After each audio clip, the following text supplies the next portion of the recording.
ഈ വഖഫ് കേസിലും സാറ് നമ്മുടെ ഈ സംഘടനയുടെ പേരിൽ ഇടപെടുകയുണ്ടായി. അതെ അതെ, അതിന് വലിയ വിമർശനവും വരികയുണ്ടായി. കാരണം ഒരു വഖഫ് കേസിൽ എന്തിനാണ് ഒരു ശ്രീനാരായണ സംഘടനയുടെ ആവശ്യം, അവരുടെ പ്രസക്തി എന്ത് എന്ന രീതിയിലുള്ള വിമർശനം കേരളത്തിൽ നിന്ന് ശക്തമായിട്ട് വരികയുണ്ടായി.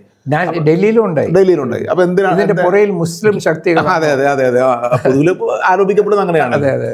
അല്ല, നമുക്ക് നല്ലോണം അറിയാം ഇതിൽ യാതൊരു നമ്മളുടെ ഈ കൂട്ടായ്മയിലുള്ള ആൾക്കാരുടെ അല്ലാതെ യാതൊരു ഇൻവോൾവ്മെന്റ് ആരുടെയും ഇല്ല എന്ന് നല്ലോണം അറിയാം. തീർച്ചയായിട്ടും. അതെ. അപ്പൊ എന്തായിരുന്നു സാർ അതിൽ വഖഫ് കേസിൽ വഖഫ് കേസ് ഇതുപോലെ വളരെ വളരെ നിർണായകമായിട്ടുള്ള അമെൻമെന്റിനെയാണ് ചാലഞ്ച് ചെയ്യുന്നത്.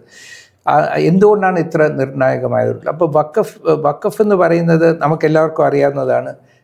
പ്രോഫറ്റ് സ്വയം ഉണ്ടാക്കിയ ഒരു മെക്കാനിസമാണ്. ആ മെക്കാനിസം ലോകത്ത് മറ്റൊരു റിലിജനും ഇങ്ങനത്തെ ഒരു മനോഹരമായിട്ടുള്ളൊരു മെക്കാനിസം ഉണ്ടാക്കിയിട്ടില്ല. അപ്പം അവർ പറയുന്നത് പ്രോഫറ്റിൻ്റെ സൺ ഇൻ ലോ വന്ന് പറഞ്ഞു എനിക്ക് പ്രോപ്പർട്ടി ഉണ്ട്, എന്ത് ചെയ്യണം എന്ന് ചോദിച്ചപ്പോൾ പ്രോഫറ്റ് അഡ്വൈസ് ചെയ്തതാണ്. അതായത് ഒരു പ്രോപ്പർട്ടിയെ അതിനെ പെർമനൻ്റ്ലി യൂസ് ഇറ്റ്, അതിൻ്റെ അന്തസ്സത്ത് എന്ന് വെച്ചാൽ permanently use the property for the public good. Yes. അത് റിലിജന് വേണ്ടിയോ മാത്രമല്ല, പാവപ്പെട്ടവർക്ക് വേണ്ടി, അതിൻ്റെ ആവശ്യമുള്ളവർക്ക് വേണ്ടി, പബ്ലിക് ഗുഡിന് വേണ്ടി പെർമനൻ്റ്ലി അത് യൂസ് ചെയ്യണം എന്ന് പറഞ്ഞു. അത് ചെയ്യാൻ വേണ്ടി അതിനെ, ആ പ്രോപ്പർട്ടിയെ ദൈവത്തിന് ഡെഡിക്കേറ്റ് ചെയ്യണം. അത് ഇറിവോക്കബിൾ ആയിരിക്കണം. അതുകൊണ്ടാണ് ദൈവത്തിന് കൊടുക്കണം എന്ന് പറഞ്ഞത്. ദൈവത്തിന് നമുക്ക് പിന്നെ ട്രാൻസ്ഫർ ചെയ്യാൻ നോക്കില്ലല്ലോ. എസ്പെഷ്യലി ഇസ്ലാമിൽ ദൈവം ഒരു ആബ്സ്ട്രാക്ട് കോൺസെപ്റ്റ് ആയതുകൊണ്ട് ദൈവത്തിന് കൊടുത്തു കഴിഞ്ഞാൽ നമ്മളൊരു അനന്തതയിലേക്ക് കൊടുക്കുകയാണ്, പിന്നെ അതിന് വിഡ്രോ ചെയ്യാൻ പറ്റില്ല. അപ്പോൾ അത് ചെയ്തിട്ട്, പക്ഷേ ആ പ്രോപ്പർട്ടി വെറുതെ കിടക്കണമെന്നല്ല, അതിനെ കമേഴ്ഷ്യലി യൂസ് ചെയ്യണം, യൂസ് ചെയ്ത് ഇൻകം ജനറേറ്റ് ചെയ്യണം. ആ income must be used for the common good എന്നാണ്. അപ്പോൾ property must be maintain and perpetual income must be generated. അത് പിന്നെ ഏറ്റവും സിഗ്നിഫിക്കൻ്റ് ആയിട്ടുള്ളത്, ഇതിനെ പ്രോഫറ്റ് അവതരിപ്പിച്ച ഒരു act of worship to God ആയിട്ടാണ്.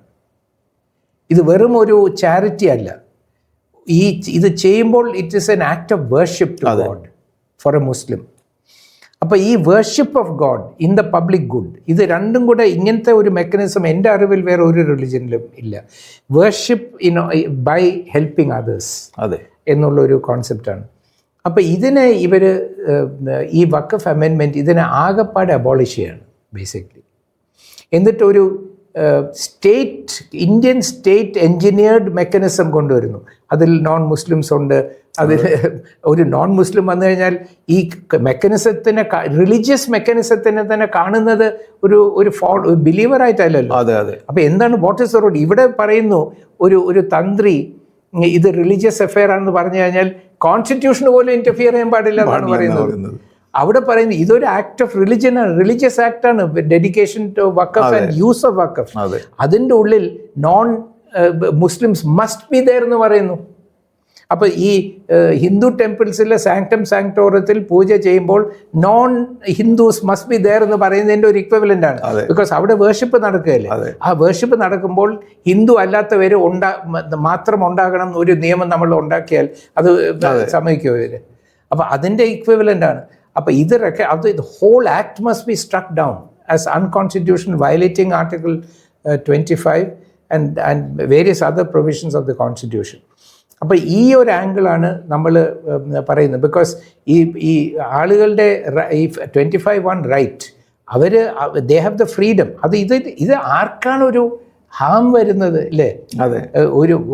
ഒരാൾ അയാളുടെ സ്വന്തം പ്രോപ്പർട്ടി എടുത്ത്, അപ്പോൾ ഇതിൽ വേറൊരു ജീനിയസ് ആയിട്ടുള്ള ഒരു ഐഡിയ ഉള്ളത്, ഈ പ്രോപ്പർട്ടി പബ്ലിക് ഗുഡിന് മാത്രമല്ല, ഈ ഡെഡിക്കേറ്റ് ചെയ്യുന്ന ആളിന് ആവശ്യമുണ്ടെങ്കിൽ ഉപയോഗിക്കാമെന്ന് പ്രോഫറ്റ് പറഞ്ഞു. അപ്പം ഞാൻ എൻ്റെ പ്രോപ്പർട്ടി കൊടുത്ത് പിന്നെ എൻ്റെ സിറ്റുവേഷൻ മാറി ഞാൻ വഴിയാധാരമായി പോകുമ്പോൾ എനിക്ക് ഈ പ്രോപ്പർട്ടി എനിക്ക് നഷ്ടപ്പെട്ടു പോയല്ലോ എന്ന് റിഗ്രറ്റ് വരരുത്. അപ്പോൾ എൻ്റെ ആവശ്യത്തിനും എനിക്ക് ഉപയോഗിക്കാം. അപ്പോൾ ഇങ്ങനത്തെ അതും ഒരു ആക്ട് ഓഫ് വേർഷിപ്പിൻ്റെ ഭാഗമായിട്ട് തന്നെയാണ്. അപ്പോൾ ഇങ്ങനത്തെ ഈ സ്കീമിലൂടെയാണ് ഇത്രയും വർഷങ്ങളായി ഇസ്ലാമിക് ലോകത്തിൽ സയൻറ്റിഫിക് അഡ്വാൻസ്മെൻറ്റും യൂണിവേഴ്സിറ്റീസും ഒരുപാട് ഹ്യൂമാനിറ്റിയെ ബെനിഫിറ്റ് ചെയ്ത വലിയ പ്രോഗ്രാംസ് ഡെവലപ്പ് ചെയ്തിട്ടുണ്ട് ഈ വഖഫ് മെക്കാനിസത്തിലൂടെ. ഈ ലോകത്തിലുള്ള ഏറ്റവും ബെനിഫിഷ്യൽ ആയിട്ടുള്ള ഒരു മെക്കാനിസമാണ്. അപ്പോൾ ഇതിനെ നമ്മൾ പ്രിസർവ് ചെയ്യണം. ഇതിൽ എന്തെങ്കിലും പ്രശ്നങ്ങളുണ്ടെങ്കിൽ ആ പ്രശ്നങ്ങളെ പരിഹരിക്കണം. അബ്യൂസ് ഉണ്ടെങ്കിൽ അബ്യൂസിനെ ടാക്കിൾ ചെയ്യാൻ regular existing laws are enough. Criminal law, civil law ഉപയോഗിച്ച് നമുക്ക് അതിനെ ടാക്കിൾ ചെയ്യാനേ ഒക്കുള്ളൂ. അപ്പോൾ ഇതൊരു violation of the right to religion ആണെന്നുള്ള ഒരു പോയിന്റ് ഓഫ് വ്യൂ ശക്തമായി മുന്നോട്ട് വയ്ക്കാൻ ആണ് ഞങ്ങൾ ശ്രമിക്കുന്നത്. ഇത് സ്റ്റേക്ക് എതിരെ ആർഗ്യുന്ന സമയത്ത് ഈ ആർഗ്യുമെൻ്റ് ഞാൻ മുന്നോട്ട് വെച്ചു, ഈ ലോയേഴ്സ് അടുത്ത് സംസാരിച്ചു. പക്ഷെ അവരെനിക്ക് സമയം തന്നില്ല വാദിക്കാൻ. അവർ തന്നെ പറഞ്ഞു ഇതാണ് ഏറ്റവും ഇമ്പോർട്ടൻ്റ് ആർഗ്യുമെൻറ്റ്, ഇതാണ് മുന്നോട്ട് വെക്കേണ്ടത്. പക്ഷേ അവർക്ക് ആർഗ്യൂ ചെയ്യണം. ഇത് ആർഗ്യുമെൻറ്റ് അവർ വെച്ചതുമില്ല, എനിക്ക് വാദിക്കാൻ സമയം തന്നില്ല. അങ്ങനെ സ്റ്റേ കിട്ടിയില്ല.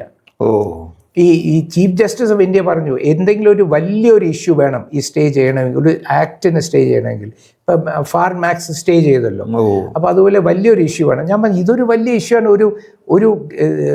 ഒരു റിലിജൻ്റെ ഒരു ആക്ട് ഓഫ് വേർഷിപ്പിനെ അബോളിഷ് ചെയ്യാൻ ആദ്യമായിട്ട് ഈ ഇന്ത്യൻ പാർലമെന്റ് അതിനെ സ്റ്റേ ചെയ്തേ പറ്റൂ.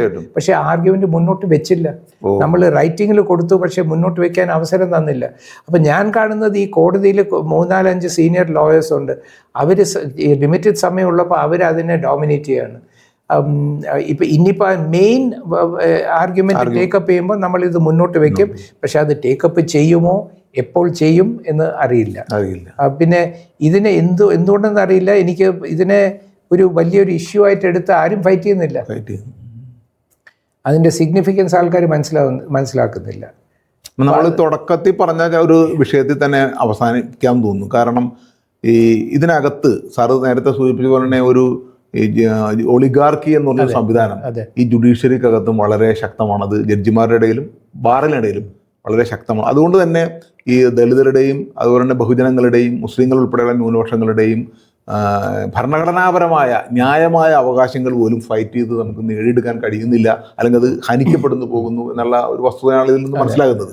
അപ്പോൾ അതിന് പറ്റിയ രീതിയിലുള്ള ഒരു പോരാട്ടം തുടരേണ്ടതുണ്ട് എന്നുള്ളതാണ് സൂചിപ്പിക്കുന്നത്. അതാണ് സാറിനെ പോലെയുള്ള ആളുകൾ ഈ രംഗത്തേക്ക് വന്നപ്പോൾ ഞങ്ങൾ പല ആളുകളും വളരെ സന്തോഷിച്ചതിൻ്റെ കാര്യമാണ്. കാരണം ഈ ഒരു രംഗത്ത് സുപ്രീം കോടതിയിലായാലും ഹൈക്കോടതിയിലായാലും, ഇപ്പോൾ ശബരിമലയിലെ കേസ് മാത്രമല്ല, ശബരിമലയിലെ മറ്റേ മേൽശാന്തിമാരുടെ നിയമനത്തിലുള്ള മലയാള ബ്രാഹ്മണരെ മാത്രം അതെ മലയാള ബ്രാഹ്മണരെ മാത്രം നിയമിക്കണമെന്നുള്ള വിചിത്രമായ വാദങ്ങളെ ഇതിനെയൊക്കെ ചോദ്യം ചെയ്യാനായിട്ട് വാസ്തവത്തിൽ നമുക്ക് ആളുകളില്ലാത്തൊരു സാഹചര്യത്തിലാണ് സാറിൻ്റെ ഒരു ഇടപെടൽ. ആ ഇടപെടൽ വാസ്തവത്തിൽ ഞങ്ങൾക്കൊക്കെ ശക്തി നൽകുന്നുണ്ട്. അത് ഇനി മുന്നോട്ട് പോകാനായിട്ട് സാറിന് കഴിയട്ടെ എന്ന് ആശംസിച്ചുകൊണ്ട് ഇത്രയും നേരം ഈ വിഷയത്തെക്കുറിച്ച് സംബന്ധിച്ചതിന് വളരെയധികം നന്ദിയുണ്ട്. തുടർന്നും ഈ ഒരു ചാനലിൽ സാറിൻ്റെ സാന്നിധ്യം ഞങ്ങൾ തീർച്ചയായിട്ടും നന്ദി, വളരെ നന്ദി. Thank you.